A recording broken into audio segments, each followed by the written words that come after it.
शेतकऱ्याचं नुकसान आहे यावर आढावा बैठक घेतली।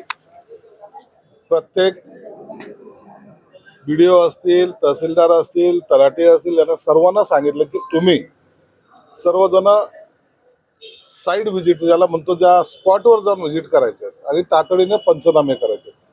सरकारने मुळात सर्वांना आदेश दिलेले आहेत तातडीने पंचनामे करण्याचे, परंतु काही ठिकाणी पंचनामे न झाल्यामुळे शेतकऱ्यांमध्ये असंतोष आहे, तो दूर झाला पाहिजे। म्हणून सर्वांना स्पॉटवर जाण्यासाठी मी सगळ्यांना सूचना दिलेल्या आहेत आणि शेतकऱ्याच्या अडचणी जाणून घेण्याचं काम त्यांनी करून ते सर्व कलेक्टरच्या कानी टाकलं पाहिजे आणि तातडीने त्याच्यावर काय उपाययोजना करायची ते कलेक्टरने करण्याचे त्यांना आदेशित केलेलं आहे।